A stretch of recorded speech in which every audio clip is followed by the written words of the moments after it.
नरेंद्र मोदी सरकार की सालगिरह पर भले ही कोविड के चलते कोई बड़ा समारोह नहीं हो पाया हो, लेकिन बीजेपी की विभिन्न इकाइयां इस सरकार की उपलब्धियां गिनवाने में कोई कोर कसर नहीं छोड़ रही। इसी सिलसिले में आज हिमाचल बीजेपी के मुख्य प्रवक्ता रणधीर शर्मा ने शिमला में मीडिया के सामने मोदी की सरकार की उपलब्धियों का बखान किया। उन्होंने कहा कि मोदी सरकार की उपलब्धियां इतनी ज़्यादा हैं कि पूरा ग्रंथ लिखा जा सकता है। नटशल में मामला यहाँ तक है कि मोदी सरकार ने भारत को फिर से सोने की चिड़िया बनाने की ओर और विश्व गुरु बनाने की ओर कदम बढ़ाए हैं, जबकि पूर्ववर्ती सरकार मौन सरकार थी और उसमें निर्णय लेने की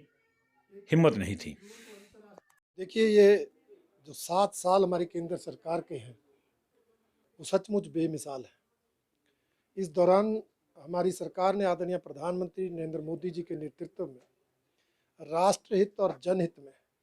अनेक फैसले लेकर, अनेक निर्णय लेकर शानदार उपलब्धियां दर्ज की हैं। उन्होंने चाहे एयर स्ट्राइक, सर्जिकल स्ट्राइक करवाकर आतंकवाद की कमर तोड़ी, चाहे इस देश के अंदर धारा 370 को समाप्त कर एकता और अखंडता मजबूत करने का काम किया, चाहे धारा 35A को समाप्त करके जम्मू कश्मीर को देश का अभिन्न अंग बनाने का काम किया, चाहे इस देश में बहुसंख्यक समाज की भावनाओं के अनुरूप श्री राम जन्मभूमि स्थान पर भव्य राम मंदिर बनाने का शुरुआत करने का काम किया, चाहे इस देश के अंदर वन रैंक वन पेंशन लेने का काम करके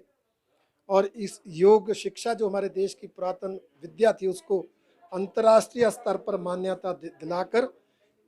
एक राष्ट्रहित में बहुत बड़े काम किए हैं, जिससे हमारा देश दुनिया में एक शक्तिशाली राष्ट्र बना है, एक आर्थिक समृद्ध राज्य के रूप में खड़ा हुआ है।